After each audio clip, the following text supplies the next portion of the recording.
I had a miraculous encounter which I'd like to share.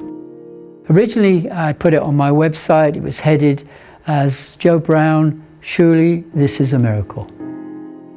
Basically, God showed me in a dream the wife of Joe Brown as if she was alive, and when in actual fact she'd sadly passed away from terminal cancer in 1991. And it was shortly after her passing that I had this dream. I was ringing the doorbell at the garden entrance of Joe's home, and when Joe came to open the gate, he said to me with a big smile on his face, "Hello, mate."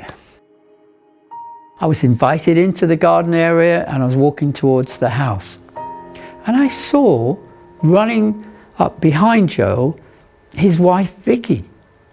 And she said to me, "Who is going to tell Joe?"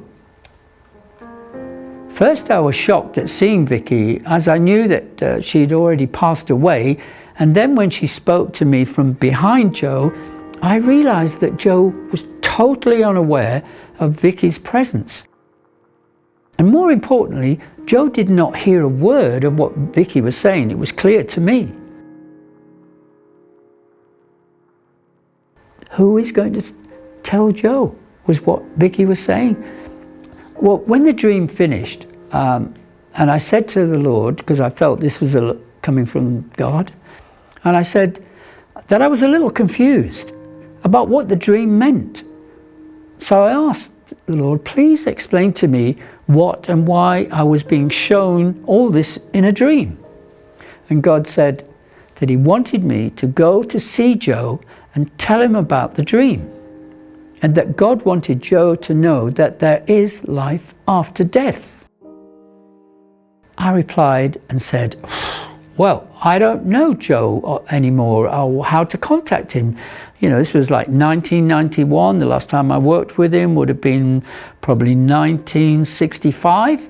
So all those years. I had actually been in touch with his wife and his daughter, because they sang on a music track that I made probably late 70s. But that was the last time. So the 70s, 20 odd years since I had anything to do with the family. So even if I did know where Joe lived or what he was doing, I was too afraid to go and tell Joe, as he was quite anti-Christian, or I thought he was. I was under that impression that he wasn't too impressed with Christians, because there's a couple of comments he made when I was with him, not about me because I wasn't a Christian at that time, but he just wasn't too, didn't have a lot going for them with the way he spoke. Anyway, so little did I know that Joe's daughter, Sam Brown, also had similar views to her dad, that they didn't believe there was life after death. But apparently, so I heard, that Sam Brown actually changed her mind after her mother's death and started to believe maybe it was wishful thinking, that to see that her mum had not gone to be forever. But anyway, in the meantime, sadly, God kept reminding me about the dream and that I had to get in touch with Joe. But I still didn't know how. And I don't suppose I really made much attempt to get in touch as well, to be honest. But what I'm now going to share is something that only God could arrange. Leslie and I and our two sons, Luke and Joel, had recently returned from driving all the way to Romania and then coming back. We had taken aid for the orphan children in Arad. This was following the demise of Ceausescu in the late 1989, I think it was. And with the help from Jeremy, my brother-in-law, we transformed an old post office van that I'd bought at an auction. We transformed it into a camper-style van where we had the sleeping accommodation for the four of us, and the van also had cooking facilities, a portable loo, and enough room to store clothes for the abandoned babies in the orphanages, which we wanted to take to Romania. Right, these baby clothes and baby toys and blankets and baby food and bottles and things have been donated mainly from our family and people from Isha Green Baptist Church. And we're about to load our van up and take it all to Romania. We've got hundreds and hundreds of items, lots of things, haven't we? Where are we going? Romania. To Romania, that's right. On our return back to the UK, we needed to sell this camper van in order to raise enough money to go back to Romania, as we had arranged with one of the maternity hospitals back in Romania to adopt an abandoned baby. Anyway, so therefore selling the van was very important to us as we needed to fly back to Romania this time. And God willing, we could come back with the abandoned baby. Little Valentine doesn't have a mummy and a daddy. And Roxana, also a little girl, she doesn't have a mum or a dad.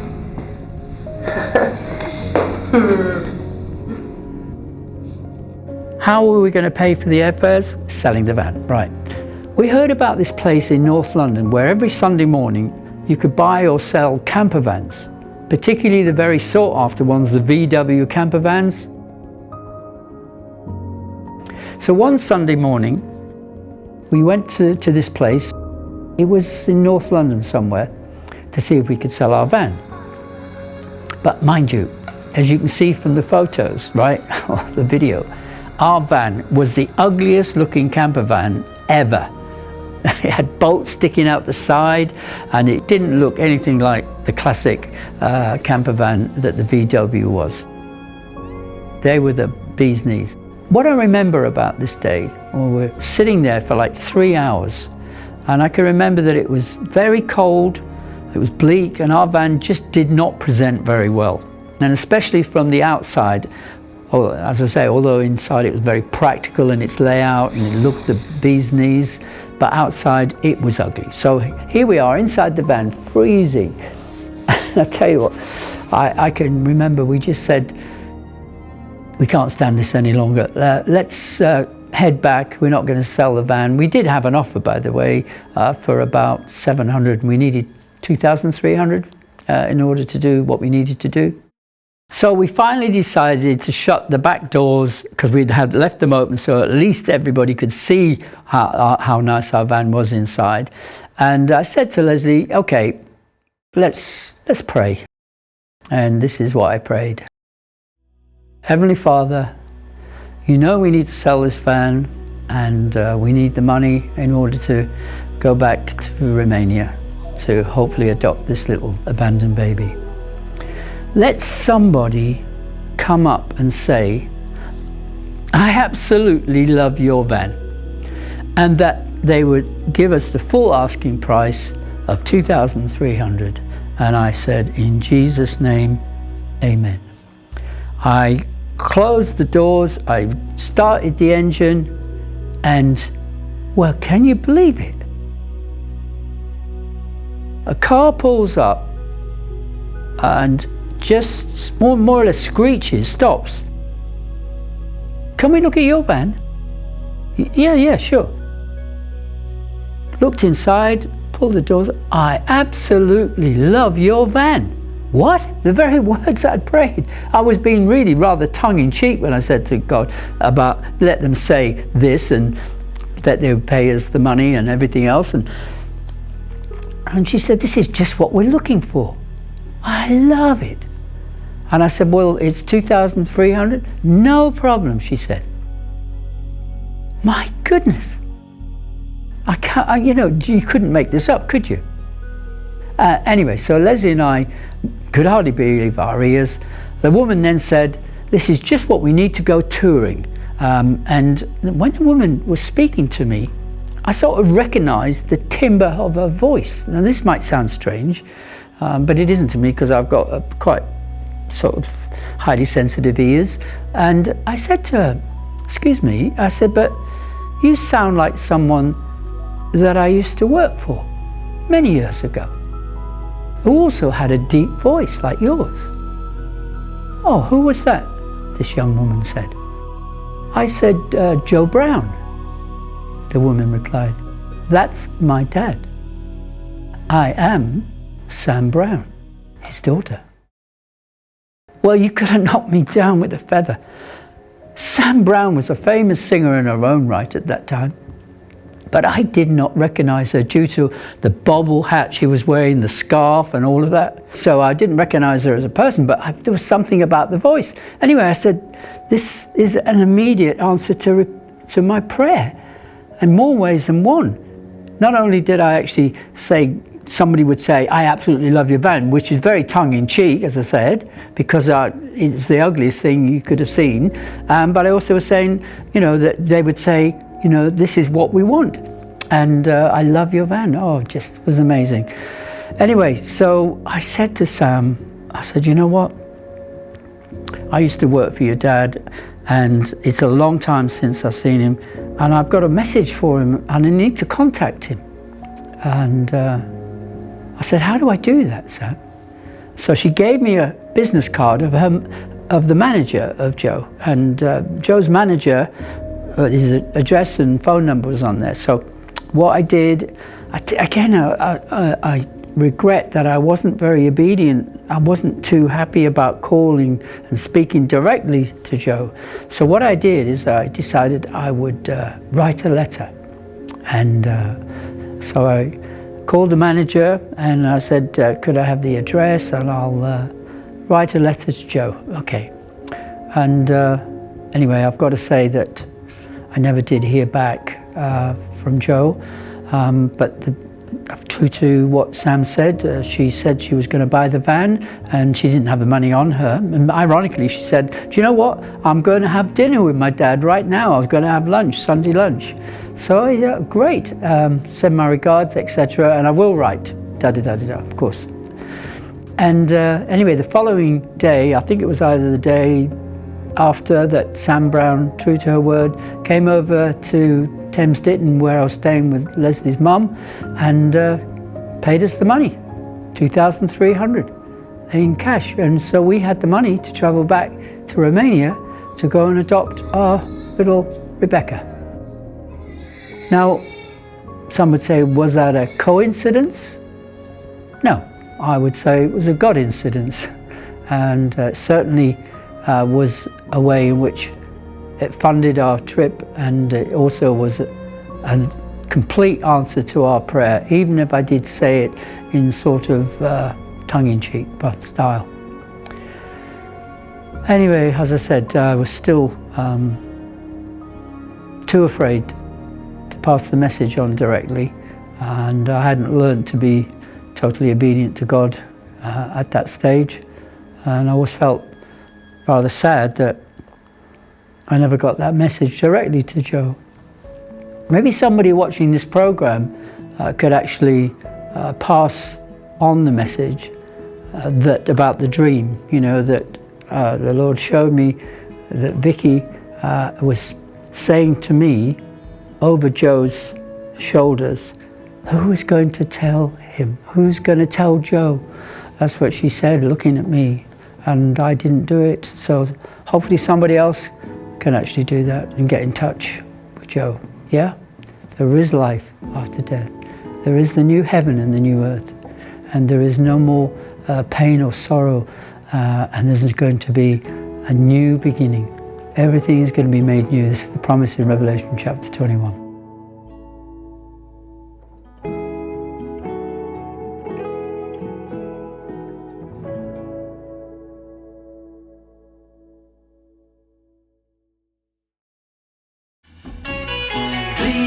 Lock me away and don't allow the day here inside where I hide with my loneliness. I played drums for Peter and Gordon on a short UK tour. I won't stay in a world without love.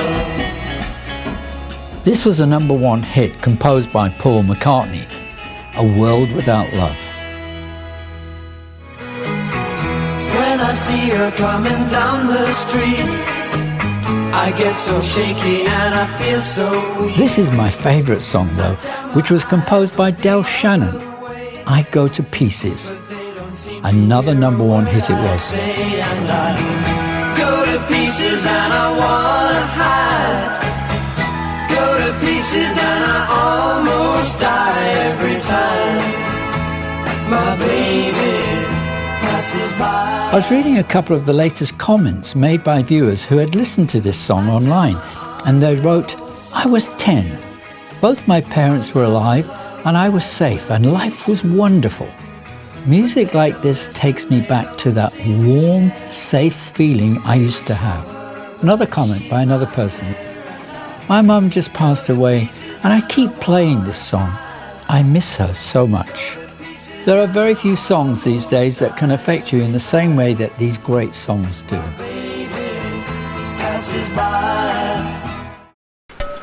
I was privileged to play the drums for several groups that had #1 hits. Such a group was Unit 4+2. You to me are sweet as roses in the morning, and you to me are soft as summer rain at dawn. In love we share like something rare. The sidewalks in the street, the concrete and the clay beneath my feet begins to crumble, but love will never die, because we'll see the mountains tumble before we say goodbye. Whose song Concrete and Clay went to #1 in 1965. That's the way it's meant to be.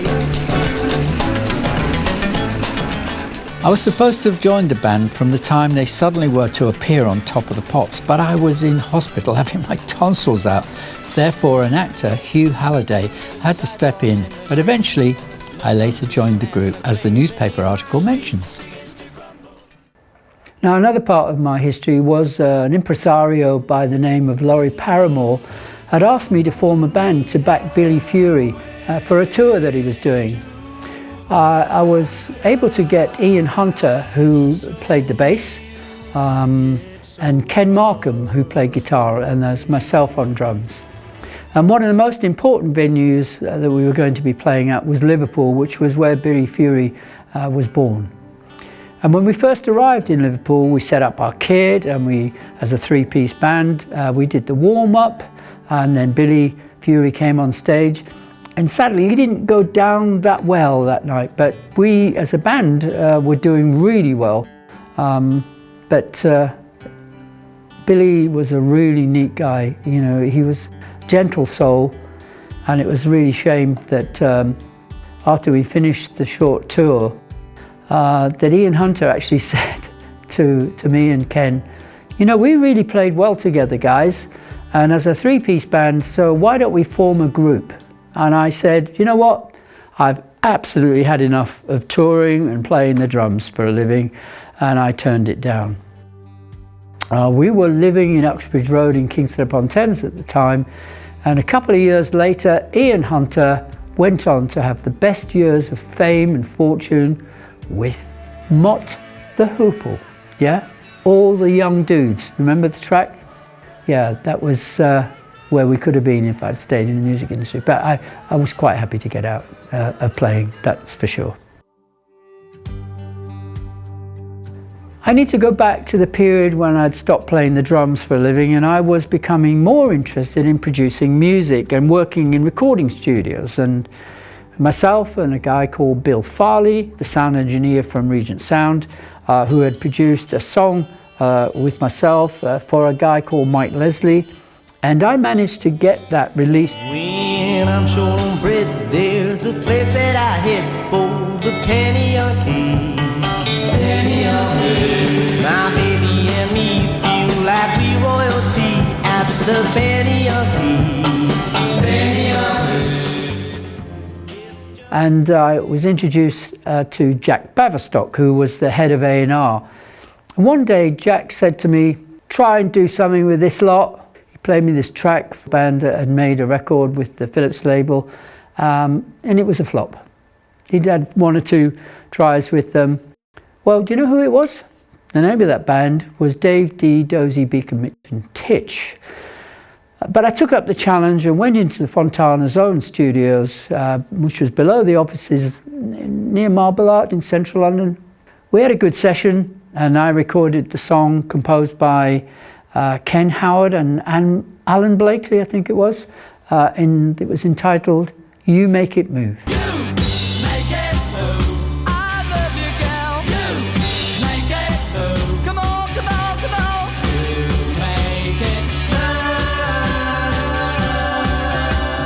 I had not mixed the track, I just was there for the recording, made sure the drums were well recorded, of course, get a big drum sound. Anyway, we just laid down the music and the vocals on top of the music, and it still needed to be mixed and mastered, of course. But soon after the session, the record was released in 1965. It reached number 26 on the UK charts, and this was their first hit record. So after this amazing success, this recording band was now sounding very big. So a little while later, we all went in to meet Jack Baverstock again. The band was there and myself, and I said, well, I tell you what, guys, when we're going to do the next one? Oh, there was a strange silence in the room. Why? They said, we've already made it. I said, what? I was shocked. They didn't even credit me on the record of You Make It Move, and they did, however, pay me a session fee. I think I got 18 guineas, which is about £19 something. And it turned out that an American producer by the name of Steve Rowland had been given the job of mixing the track that I had recorded with the band, and I was dumped. And I have to say that Steve Rowland was a far more experienced producer than I was. I was only just beginning. Anyway, I didn't think they handled that situation very well at all. You know, it was very unkind and a bit ruthless to just suddenly say, well, we've made it, sorry, bug off. The band went on to have numerous hits, and deservedly so. They were a good band. Some of the biggest hits were The Legend of Xanadu, Hold Tight, Bend It, Zabadak, and as they started to fade out in their chart success, guess what the next record was? It was called Snake in the Grass. I thought that was very appropriate. Anyway, that was the end of my little episodes with Fontana Records. The next part of my musical career was when I went to work for the Beatles management company, NEMS Enterprises. I'd like to share my experience working with Brian Epstein and Robert Stigwood. They've managed the Beatles and the Bee Gees, as well as many other famous acts in the 1960s. I'm a lonely kind of guy. Myself and Bill Farley had made a recording with a band called West Point Supernatural. They were from Chippenham in Wiltshire, and the track was entitled Time Will Tell. I was looking for a record label to release this song, so myself and the manager of the band, Bill Maples, we went along to present the recording to Robert Stigwood, who had his own record label, Reaction Records. If she still loves me, time will tell. If she still cares, time will tell. Reaction Records, which at the time had only signed the Cream, you know, Eric Clapton, Ginger Baker and Jack Bruce. Stigwood had agreed to release our record. This was very good news for us and also for the band and their manager. But, you know, the thing is, what happened next was Stigwood got sidetracked with something quite stupendous. An amazing act that he signed next. Let me tell you a little bit about how that worked out. Well, I was taken on by Stigwood to work with NEMS Enterprises, and I was looking to try and produce some of their bands, some of their B-sides of records. I was going to start in a small way, and so I began to work with other talented artists who were signed to NEMS, and I learned a lot more about production. And so I worked with the Pretty Things and Billy J. Kramer, some of their recordings, mainly was B-sides, as I said. And then one day Stigwood asked if I would accompany him to an audition of a band that had come over from Australia. The audition was arranged to be held at one of the West End theatres. I think it was the Savile Theatre, yeah. And we both went to the audition. It was a very young band of brothers, and they were going through their repertoire of their original songs. And within a matter of weeks, not only had this band been signed by Stigwood, they'd also recorded what was to be their first massive hit record. It was in America first, wasn't it? Yeah. Which was New York mining disaster, 1941.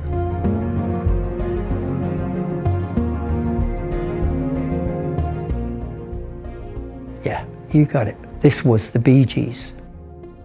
Yet another amazing experience for me, albeit being in the background to some extent, for they went on to sell over 225 million records across the world, that is, making them among the best-selling music artists of all time.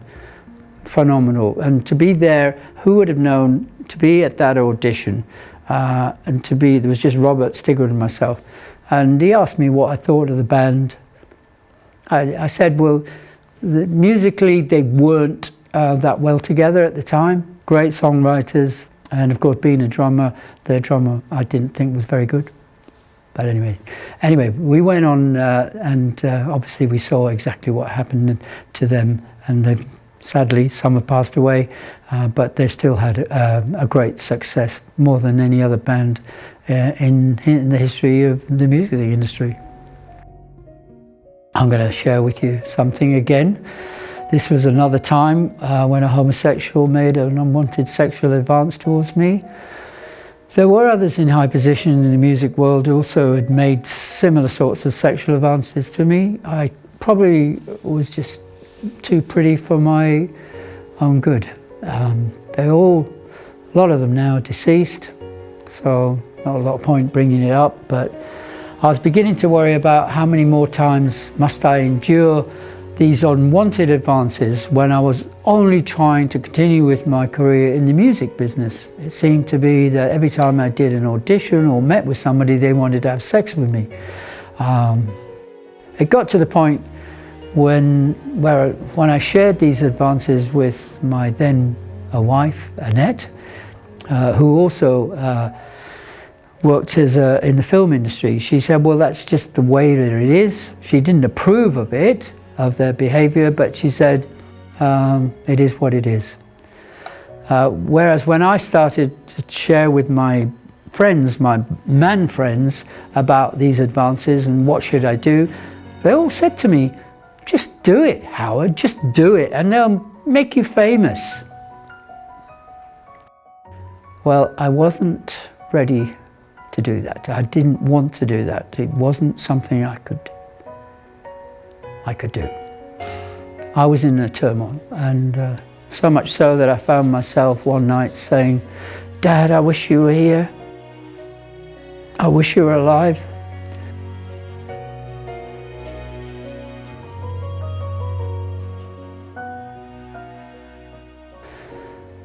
My dad had died, when I was 14, and I was saying, I'm in a business I love the music business, but I can't do what they want me to do, to have sex with them. And then I found myself praying in a way to a God that I didn't know anything about God, but I'm trying to find solace somewhere to talk about this.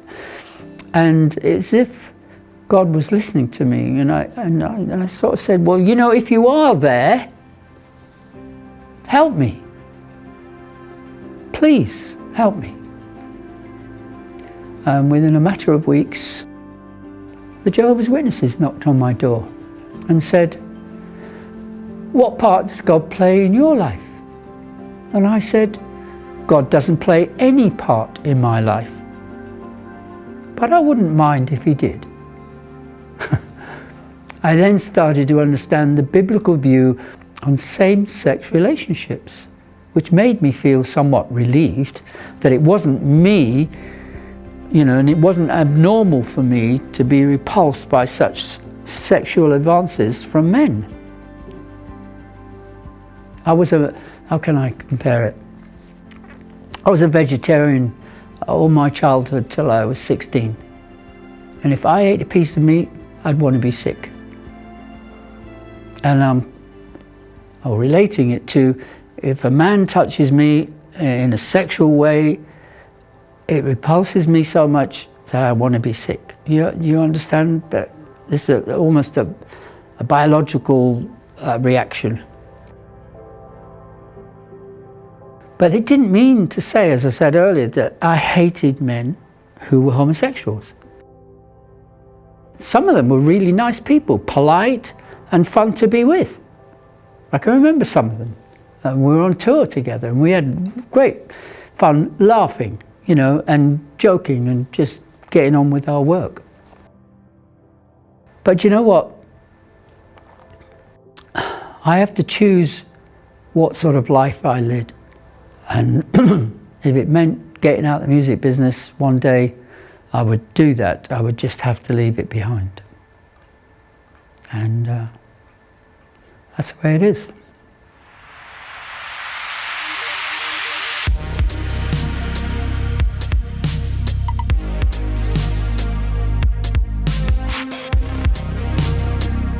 Anyway, Robert Stigwood was so wrapped up with recording and promoting the Bee Gees that I was looking for a new talented singers-songwriters myself, because Robert was abroad a lot of the time in America with the Bee Gees, so I was still working at NEMS Enterprises at that time.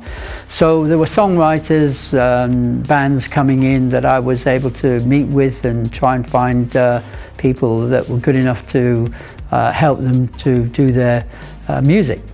And I remember a singer-songwriter called Rod Linton, and he came in and I helped to rearrange some of his songs, and I eventually formed a band around him called Rupert's People, and I managed to include some good musicians to produce a record called Reflections of Charles Brown.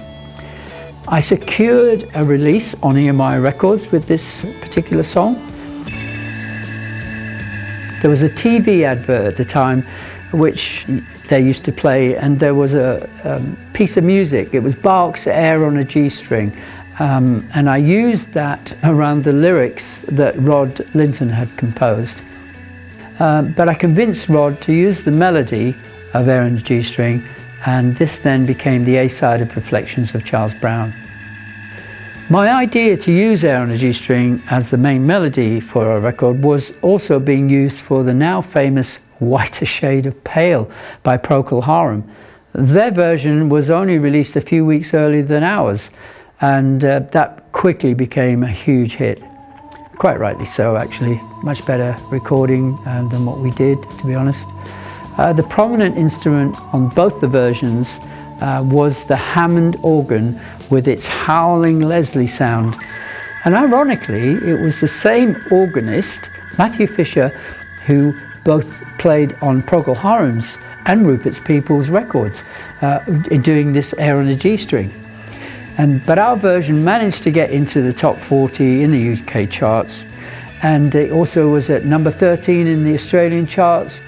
It's still now become more a collector's item if you can find the original vinyls. I'd like to share next a little bit about my first marriage, and so we need to go back to the days when I was playing drums for Joe Brown.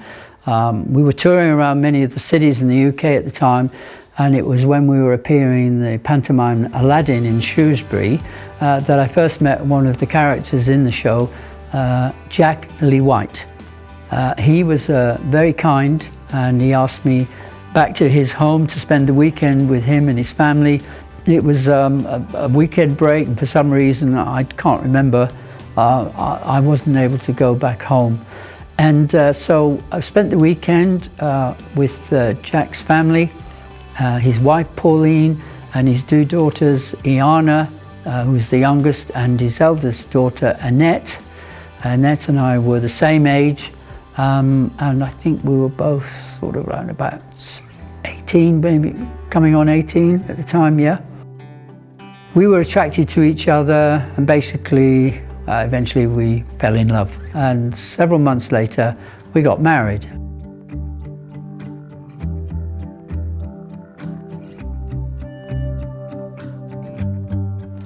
Jack Lee White's real name was Jack Whiteley, who was a well-known character actor and played the role of Grandad in The Liverbirds. I'm laughing because he was quite a funny character there.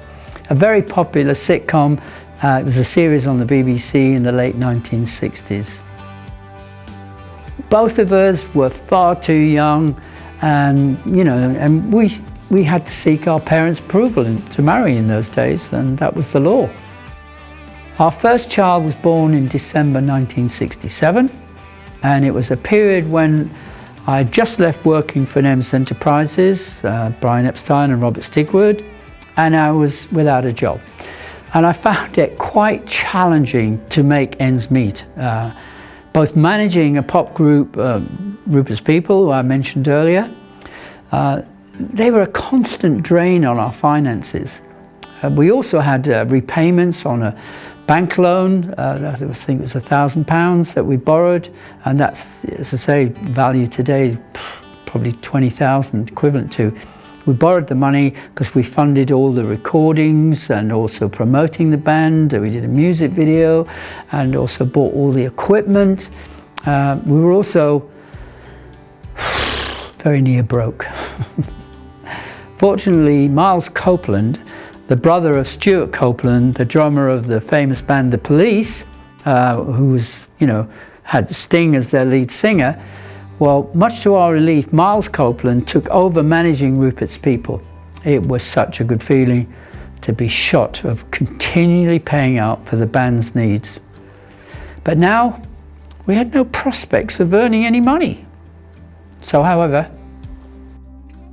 little did we know what was just around the corner. I used to smoke in those days, and had done so from the age of 14, so smoking and drinking was part of my normal lifestyle. For one reason or another, I did not ever get into drugs, okay? It was something I just couldn't do. I didn't want to lose my control of my faculties, and the biggest advert for me not to take drugs was watching other people in the industry when they would get stoned and they were high on drugs. I didn't want to look like that, and I reckon it had a lot of harm. It caused a lot of harm to people.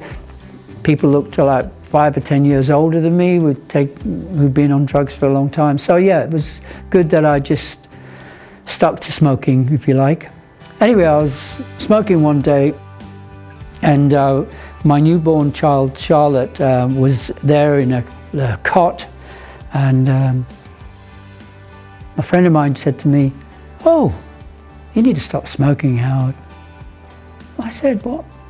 You know, what's wrong? It's my life."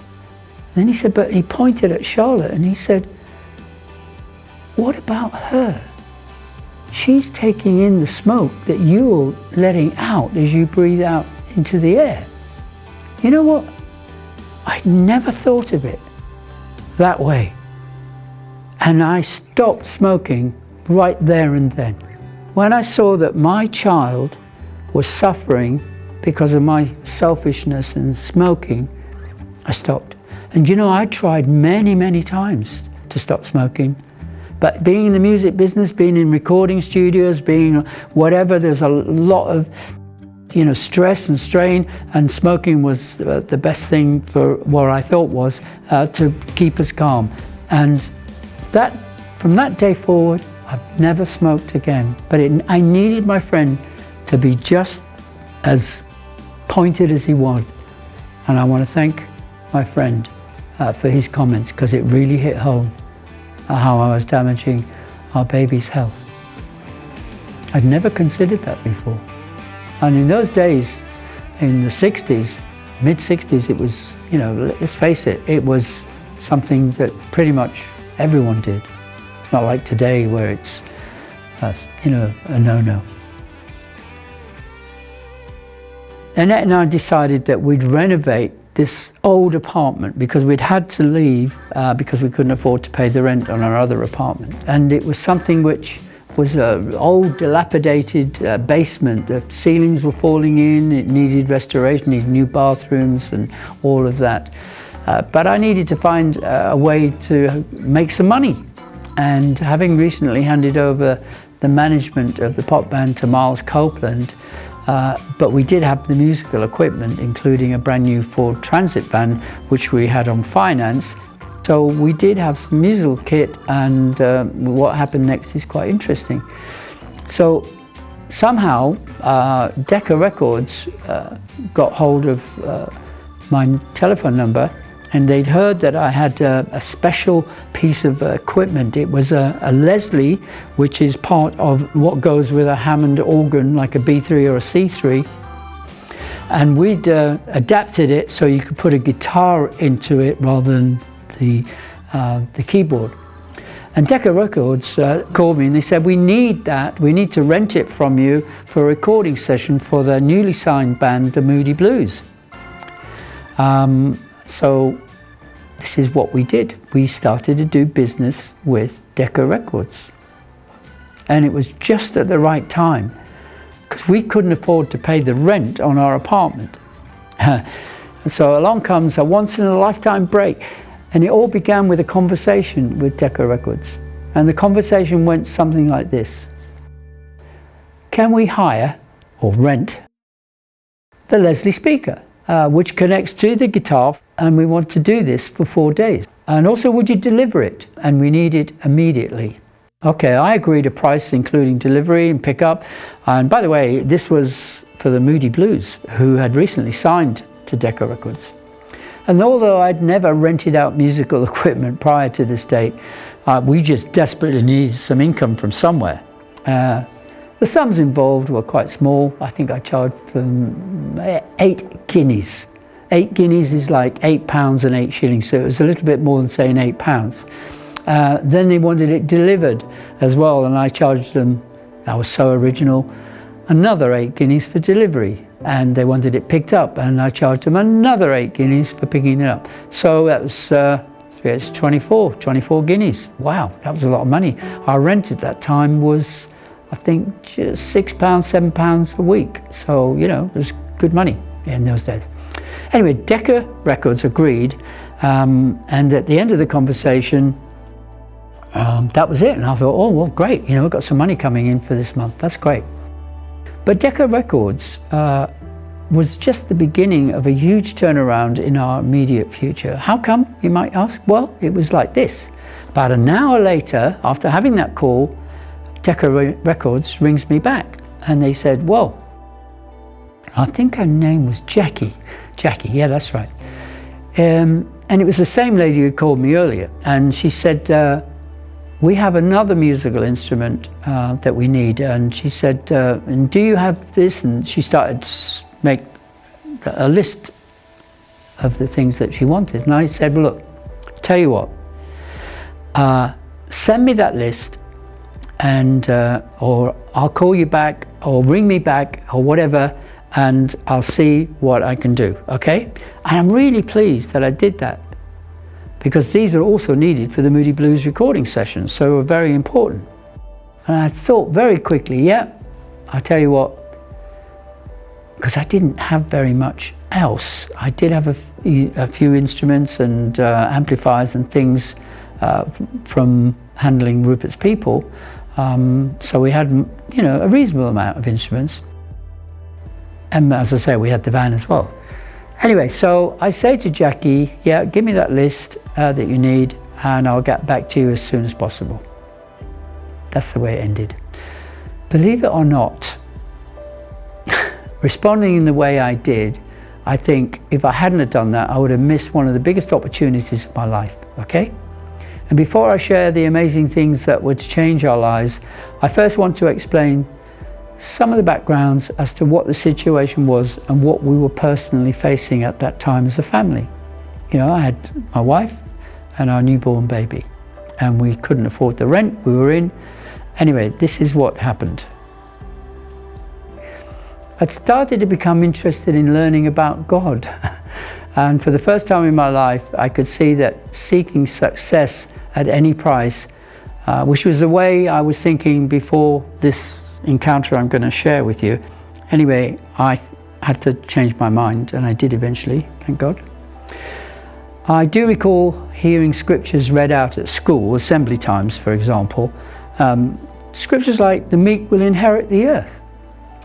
But I'd come to the conclusion when I left school that only the strong could come or get to be wealthy in this world, and also the strong to rise to the highest positions in life. It's not going to be the meek and mild that are going to get there. This is what I was thinking, because they'd be just trodden on, they get abused, whereas if the stronger you are, the more forceful you are in this world, you will get to the top. That was my thinking, you know. So I become a little bit hard-nosed. So having left school, as I said, and working in the big bad world for a few months, I realized that I needed to change my mind. As I read more of the scriptures for myself, I could see my attitude was wrong. I changed my mind to the point where I said to God, you know what? I'll do things your way and not my way. I will learn to be content with less and bide my time, and Lord, your will be done in my life, and I will stop striving to be rich. And at the same time all this was going on, I was reading the Bible and talking to Decca Records, who were wanting to rent more kit from us as the time went on, and knowing that our landlord was pressing us for the rent. So I explained to my landlord, I said, look, I've got money coming in from Decca Records. This will probably be a few weeks before it comes in. Oh, he says, no, this wasn't good enough for him. He wanted his money right there and then, or, this is what he said to me, tell you what, if you can't pay the rent by next week, get out. Leave the apartment. Wow. So the next week came. We still didn't have any money, and I actually said, you know, look, we've got money coming in from Decca, you know. No, don't believe any of that. So therefore, Annette and myself and our little baby, we moved out of the apartment. By the way, my landlord, he reminded me of the Bluto, the horrid character in Popeye cartoons. He really just looked like him as well. Big pot-belly beard. And my landlord, I tried also to have his way with my wife. Bluto was always trying to take over Popeye's girl as well, wasn't he? Joshie. One time, final. Hey, a little ride, huh? Here we go. Matthew, a friend of Annette's, had very kindly let us to move in with him whilst we were looking for somewhere more permanent. He had a large apartment in a very old building, and so we moved in with him. But he also asked his landlord if we could rent the basement, which needed a lot of renovation, as it had been dilapidated, I don't know, since the end of the Second World War, because the ceilings were all coming down, and it just was in bad repair. It needed a lot of money spent on it. But anyway, so it needed a total rebuild. We were willing to do it. We took on a 21-year lease, but the thing is, how do we pay for a new kitchen, new bathroom, and all the things that it needed? It didn't have any heating in there. It was in a real bad state. So not only was it a question of, you know, how much is it going to cost, how long is it going to take? Fortunately, Matthew let us stay with him for quite a while till we started work on this particular basement. So thinking in terms not only having to pay the rent on the place, but what do we do about starting the renovation? And I can remember that ironically it was our milkmen that were starting to show interest in this old dilapidated apartment in the basement. And we said to them, you know, do you know any builders? And they said, well, actually, we'll do it for you. And I thought, what, milkman? He said, no, I'm really a builder. You know, he said, I'm thinking of getting out of the milk delivery business, and I'm going to take on building work, and myself and my colleague will come and work on this. And I said, well, I have no money right now, but if I was to pay you, because we've got money coming in, hopefully from Decca Records, and when that starts to flow, you do the work on an ongoing basis without saying, or I suppose, making a commitment to pay a certain amount. We'll do it when we get money in, until the money runs out, and then you stop, you go back to doing your milk delivery or whatever. Anyway, that's the way we did. But at least I was now at peace about taking one day at a time. So the next phone call I had with the lady at Decca Records was going to be crucial. We'd just moved into Matthew's apartment, and the good thing was that I was able to supply all the musical equipment that the Moody Blues required for their recording sessions. And this was at Decca Records Studios in London. And I managed to borrow some of the items, other musical pieces that they wanted, because I had friends or shops that knew me, that they said, look, you just borrow these and bring them back. Okay, so that was really nice. But this was the beginning of one of the most lucrative ventures of my life. We, the Condors, Annette and I, that was, prospered very much over the next few years, until the beginning of the oil crisis in the early 1970s. And after building a good relationship with Decca Records, I eventually plucked up enough courage to ask Jackie at Decca why they gave us all their business. You know, supplying all the equipment, they came to us, whereas in the past they would do business with other organizations. The answer to my question was simply that Decca Records said they were able to rely on us totally, on our ability to always come up with the goods, and what we were able to supply, and was at the time they wanted it, and we were always on time. Basically, we were reliable. And whereas in the past Decca would book the musical kit from various retail stores in London, and then they'd send a taxi to pick up the items.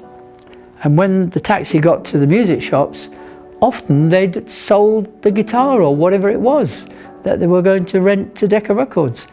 And the taxi would arrive to pick them up, and that was it. It was, that all the shops were interested in was selling the kit. So this wasn't a reliable way for Decca to actually rent their kit, especially for top artists like the Moody Blues, the Rolling Stones was another one of their artists, and so there was many others as well. But we were reliable. We never let them down, and that's what we established, was that we were going to be the most reliable service in a professional manner. And there's a little anecdote I'd like to share with you. On one occasion, I received a phone call in the middle of the night from the Moody Blues, and they were doing a recording session at Decca, and they just needed a set of strings for the guitar. And I said, okay, all right, yeah, I can get a set of strings to you. And this was in the middle of the night. And so I got in my van, took the strings over to the studios, and because I was 21 years of age at the time, and I even looked much younger than that. I always was looking younger for my age, and it seems to a certain extent, followed me through my life. And so I didn't declare that I was the boss, okay? I was just simply the driver of the van. Therefore, I took it to the Moody Blues, and the guy said, thank you very much for bringing the strings. It's what we needed. Please tell Mr. Conder thank you very much as well. All right? I said, I will do that, sir. I will do that. I didn't dare let on that I was Mr. Conder, because I was too young for my age, and I wanted to appear that Conder, or Conder Enterprises as it was the name of my company, had some older dude that was running the business. Well, I supplied, or Conder Enterprises supplied most of the kit for the Moody Blues for all of their recordings at that time. We even hired the bass flute, the mellotron, a Martin 6 and a Martin 12-string guitar, which was quite old. I think it was they were aged about, or made around about 1945. They were very good sounding instruments. We had other instruments that we rented to the Moody Blues. Mellotron, as I said, Hammond organs. They were like the B3s and C3s. And I used to deliver a lot of these on my own, but however, the Hammond organ was split. So anybody who knows what a Hammond organ is, it's so big and heavy. But I was determined to do a lot of the things myself.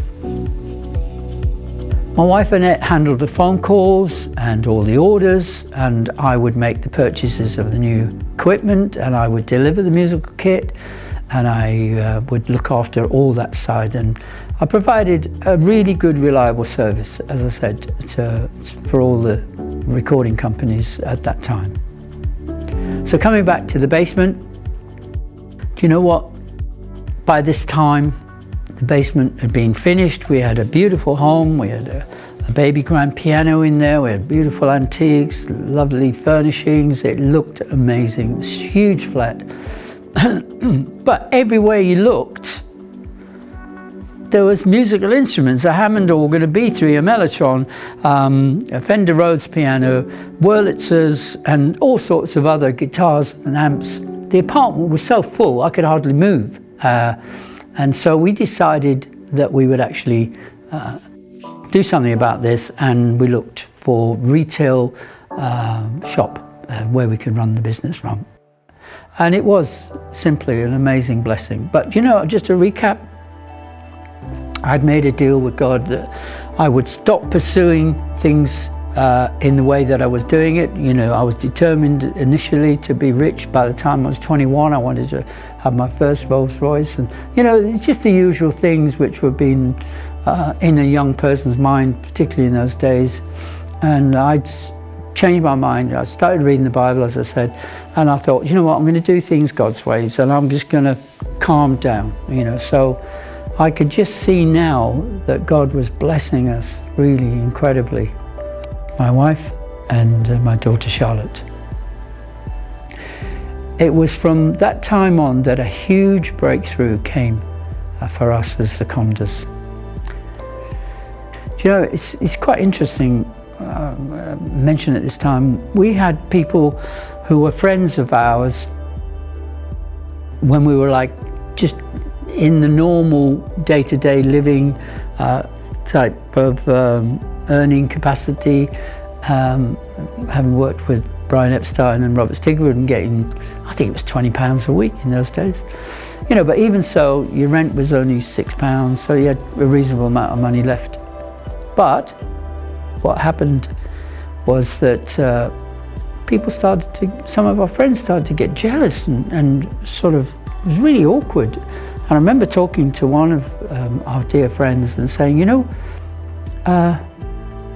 what is it? You know, we've moved into a different part of our life, and we were doing well financially, but you're still our friends. You know, we don't want to lose you.